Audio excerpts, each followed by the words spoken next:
Today discuss about CSP and properties of cotton. আজকে আলোচনা করতে যাচ্ছি সিএসপি, ইয়ার্ন সিএসপি এবং প্রপার্টিস অফ কটন নিয়ে। তো কটনের কি বৈশিষ্ট্য থাকলে ইয়ার্ন সিএসপি ভালো হবে। প্রথমে আসি length. If length is good or more then yarn CSP will be good. অর্থাৎ ধরুন লেন্থ আপনার 30 মিলিমিটার, 28 মিলিমিটার, 29 মিলিমিটার, 32 মিলিমিটার, ঠিক আছে, এরকম হলে কিন্তু আপনার তাহলে ইয়ার্ন সিএসপি ভালো হবে। ঠিক আছে, যদি আপনার লেন্থ কম হয় তাহলে কিন্তু ইয়ার্ন সিএসপি ভালো আসবে না।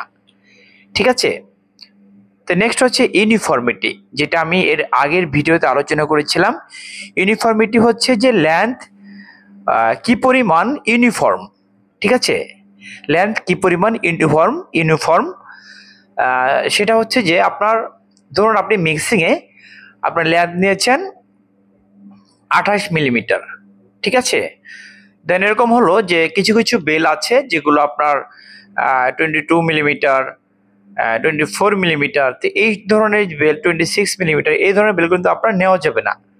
ঠিক আছে, এই ধরনের বেল নিলে আপনার লেন্থ ভেরিয়েশন হবে, যার কারণে আপনার ইউনিফর্ম হবে না। ঠিক আছে, কটনটা ইউনিফর্ম হবে না, হ্যাঁ, ইউনিফর্মিটি থাকবে না, ইউনিফর্মিটি বেড়ে যাবে। তো ইউনিফর্মিটি বেড়ে গেলে কি হবে, ইয়ার্ন সিএসপি লেস হবে, আইপিআই বেড়ে যাবে। ঠিক আছে, তো আমি লিখেছি ইউনিফর্মিটি লেস, যদি ইউনিফর্মিটি কম হয় then yarn CSP and IPI will be good. অর্থাৎ ইয়ার্ন সিএসপি এবং আইপিআই ভালো হবে।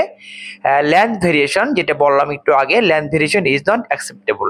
ওকে, নেক্সট আসি সিএসপি ভালো হওয়ার জন্য আরেকটা বিষয়ের উপর ডিপেন্ড করে, mic less then CSP will be good. অর্থাৎ মাইক যদি আপনার কম হয় তাহলে আপনার সিএসপি আশা করা যায় ভালো হবে। মাইক যদি আপনার বেশি নেন সেক্ষেত্রে সিএসপি কম হবে।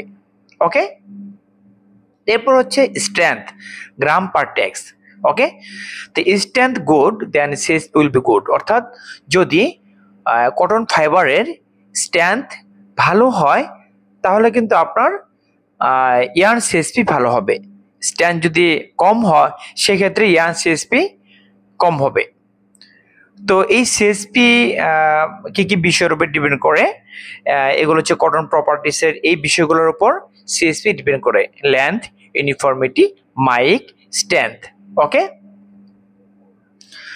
তো আরো কিছু বিষয় আছে, আমি সংক্ষিপ্ত এটা আলোচনা করলাম। তো এগুলো হচ্ছে আপনার মেইন। ওকে, তো আশা করি বুঝতে পেরেছেন। আজকে এ পর্যন্তই, পরবর্তীতে নতুন একটি টপিক নেব ইনশাল্লাহ। ততক্ষণ ভালো থাকবেন, আল্লাহ হাফেজ।